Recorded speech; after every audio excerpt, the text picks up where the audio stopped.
Assalamualaikum warahmatullahi wabarakatuh. Perkenalkan kami dari kelompok U dari kelas TI 4207 yang beranggotakan Adita Nelatul Fadila, Farida Hanum, Jihan Hafiza, dan saya sendiri Muhammad Farhan, Tamimi, dan Yola.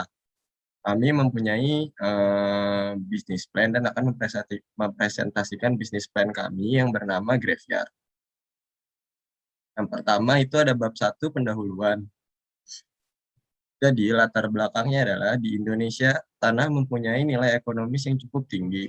Hal ini terjadi karena kebutuhan akan tanah semakin meningkat. Hanya saja tidak diimbangi dengan jumlah tanah yang tersedia. Pada saat ini lahan yang tersedia semakin sedikit. Di Indonesia, terutama di Jakarta, lahan pemakaman sudah mulai krisis. Dalam sehari di Jakarta setidaknya 100 jenazah dimakamkan. Artinya, diperlukan 100 petak makam per hari. Saat ini 100 petak makam per hari pun tak mudah untuk didapat. Maka masyarakat harus mencari tanah makam yang kosong dengan kesusahan dan kerepotan mencari tanah makam saat sedang berduka. Untuk bisa memberikan kemudahan dalam mencari tanah makam, maka kami dengan bangga mempersembahkan Graveyard sebagai solusi untuk bisa mendapatkan kemudahan dalam mencari tanah makam di Indonesia atau daerah sekitar. Tujuan dan manfaat bisnis dari Graveyard itu sendiri adalah yang pertama itu bertujuan agar bisnis tersebut berjalan dengan lancar. Jadi yang pertama itu ada memudahkan masyarakat di Indonesia untuk mencari tanah pemakaman secara instan. Lalu ada ikut serta mendukung perencanaan Indonesia dalam bidang digital ekonomi. Lalu ada pun beberapa manfaat dari bisnis yang akan dibuat. Antara lain yaitu memudahkan masyarakat untuk mencari tanah pemakaman, lalu membuka lapangan pekerjaan baru bagi masyarakat, lalu menjadikan media informasi dan transaksi mengenai tanah pemakaman di Indonesia, lalu mampu memberikan sumbangsi dalam perencanaan Indonesia dalam bidang digital ekonomi. Lalu ada bab 2, gambaran umum rencana usaha. Deskripsi jasa. Graveyard merupakan sebuah aplikasi pertama di Indonesia yang memiliki gagasan baru dengan menawarkan fitur pembelian tanah makam secara online di Indonesia. Graveyard hadir dalam rangka ikut berkontribusi mewujudkan digital ekonomi Indonesia maju tahun 2020. Sebagai perusahaan berbasis aplikasi dan memberikan fitur transaksi yang lebih fleksibel dan dinamis bagi masyarakat, Graveyard hanya berfokus pada tanah pemakaman di Indonesia. Dikarenakan ingin meningkatkan perkembangan digital teknologi Indonesia dan membantu masyarakat dalam mencari tanah pemakaman. Graveyard juga akan menjalin kerjasama langsung dengan pengusaha tanah makam TPU dan pemerintah dalam mendukung bisnis ini. Selanjutnya akan dijelaskan oleh teman saya. Selanjutnya, deskripsi perusahaan. Graveyard sendiri dinaungi oleh perusahaan PT Graveyard yang terletak di Jalan Buah Batu nomor 76 Bandung. Perusahaan ini bergerak pada bidang teknologi. Next.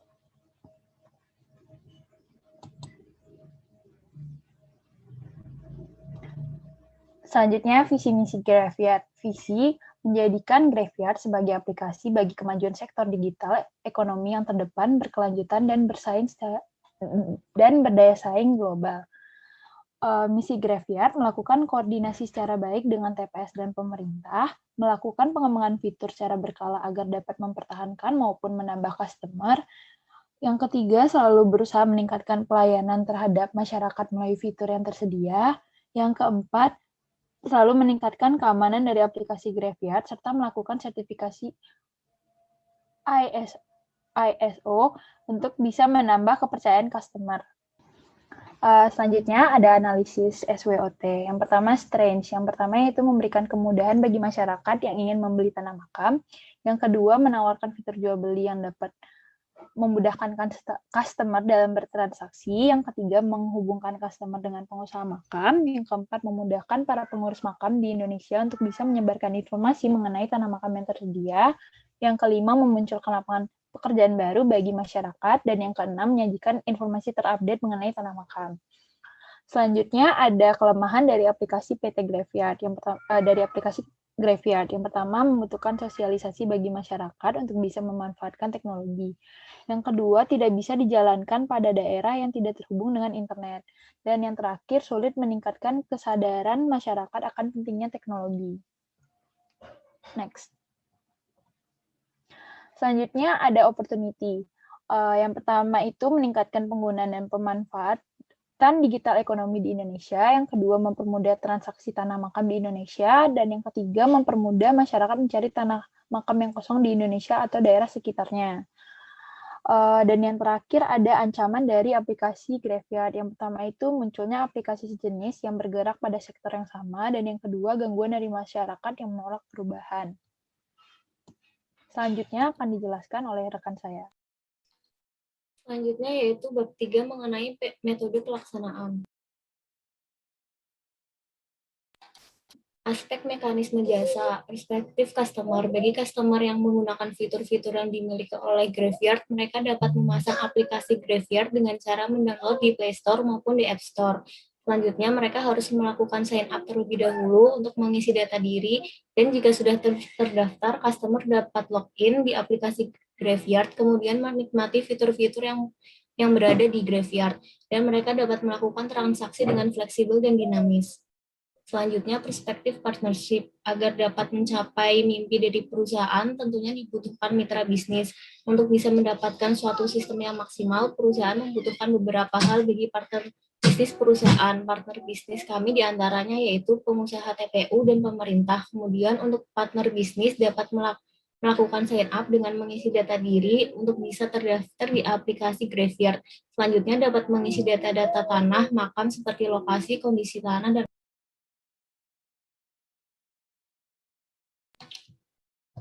analisis STP.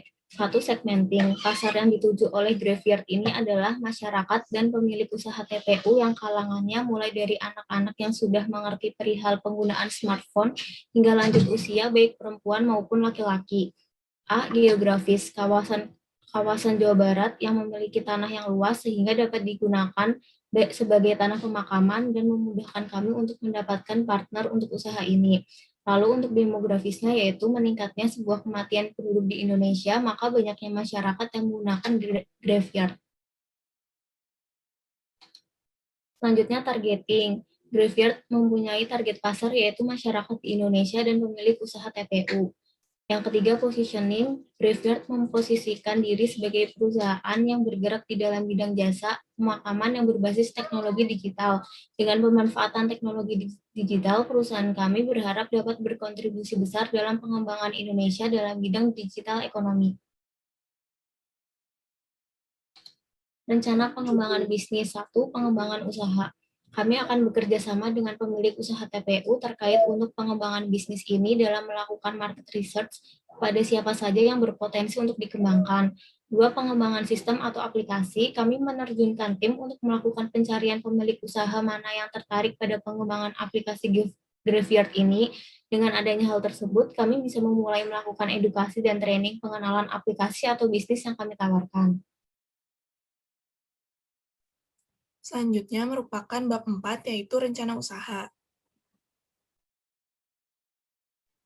Dilihat dari tabel kriteria pasar jumlah target sebesar 4.700.000 pada masyarakat yang meninggal di Indonesia per tahunnya. Lalu untuk pasar potensial diambil 90% yang tertarik pada aplikasi Graveyard sebesar 4.230.000. Lalu untuk pasar tersedia yaitu masyarakat Indonesia yang ingin menggunakan aplikasi Graveyard, yaitu sebesar 2.707.200. Dan pasar sasarannya adalah 2% dari pasar tersedia, yaitu 54.144. Untuk target penjualan ditambah 5% setiap tahunnya. Maka jumlah pembeli atau pengguna meningkat setiap tahunnya. Boleh di next. Selanjutnya merupakan estimasi biaya investasi. Dari tabel berikut merupakan perhitungan biaya investasi. Dapat ditarik kesimpulan bahwa kebutuhan investasi untuk menjalankan bisnis Graveyard yaitu sebesar Rp294.370.062 yang dibutuhkan untuk investasi administrasi umum, infrastruktur website, infrastruktur aplikasi, dan pengembangannya. Berikut merupakan perhitungan depresiasi. Depresiasi untuk administrasi kantor, infrastruktur website, infrastruktur aplikasi, dan pengembangan dari tahun 2022 hingga tahun 2024 itu menurun. Selanjutnya, merupakan kebutuhan dan sumber dana. Untuk kebutuhan dana didapatkan dari fixed investment, working capital, inisiasi, dan merek dagang. Totalnya yaitu Rp557.372.082. Kemudian untuk sumber dana akumulasinya yaitu 80% kepemilikan owner dan 20% dari pinjaman bank. Selanjutnya bisa dijelaskan oleh rekan saya. Cicilan per tahun. Untuk membayar pinjaman uang, perusahaan PT Graveyard akan membayar dengan cicilan 3 tahun. Di tahun 2002, 2023, di 2024. Dengan per tahunnya adalah Rp111.416.416.000. Next. Estimasi biaya tenaga kerja. Perusahaan kami mempunyai karyawan di mana karyawan tersebut digaji per bulan dan per tahunnya memiliki kenaikan gaji sebesar 0,5%.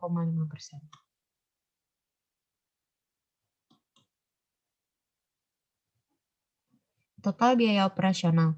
Pada tahun 2022, total biaya keseluruhannya sebesar Rp529.950.000.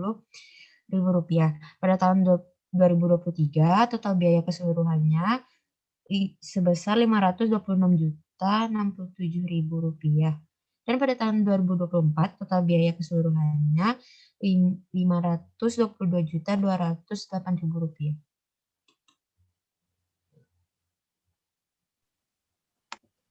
Total keuntungan. Pendapatan setelah pajak atau EAIP pada tahun pertama sebesar Rp1.980.623.000 dan tahun kedua sebesar Rp2.024.276.000 dan pada tahun ketiga sebesar Rp2.068.792.000. Selanjutnya akan dijelaskan oleh teman saya. Nah, selanjutnya merupakan perhitungan dari cash flow. Saldo kas akhir pada tahun 2021 sebesar Rp260.272.20. Pada tahun 2022 sebesar Rp2.244.595.590 dan pada tahun 2023 yaitu sebesar Rp4.265.172.418. Kemudian untuk tahun 2024 yaitu sebesar Rp6.333.965.175. Next. Selanjutnya merupakan analisis kelayakan. Nah, dapat dilihat dari aspek finansial, bisnis ini meraih profitabilitas menjanjikan dengan NPV dari Graveyard yaitu sebesar Rp11.783.183 yang artinya pada tahun 2024 akan mendapatkan keuntungan sebesar NPV tersebut. Nah, selain itu, kelayakan investasi dapat dilihat dari rasio nilai BCR sebesar 6,24 yang mengindikasikan bahwa pemasukan perusahaan lebih besar dibandingkan dengan pengeluarannya. Dengan demikian, untuk kelayakan dengan payback period dari usaha ini adalah selama 0,15 tahun atau dalam jangka waktu kurang dari 1 tahun. Nah, dapat disimpulkan bahwa perusahaan Graveyard layak untuk dijalankan. Selanjutnya yaitu bab kelima itu penutupan. Next. Nah, yang pertama selanjutnya adalah kesimpulan. Nah, selain layanan bisnis ini bermanfaat, Graveyard pun layak secara finansial. Perusahaan memiliki NPV sebesar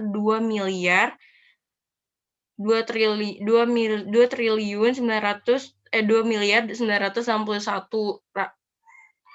Ya guys, ini berapa sih? 2 Guys, miliar nggak sih? 2 2.961.261. 2 miliar. Oke, guys. No, maaf, no. Santai. Oke, gue ulang dari kesimpulannya. Nah, selanjutnya adalah kesimpulan. Nah, selain layanan bisnis ini bermanfaat, Graveyard pun layak secara finansial.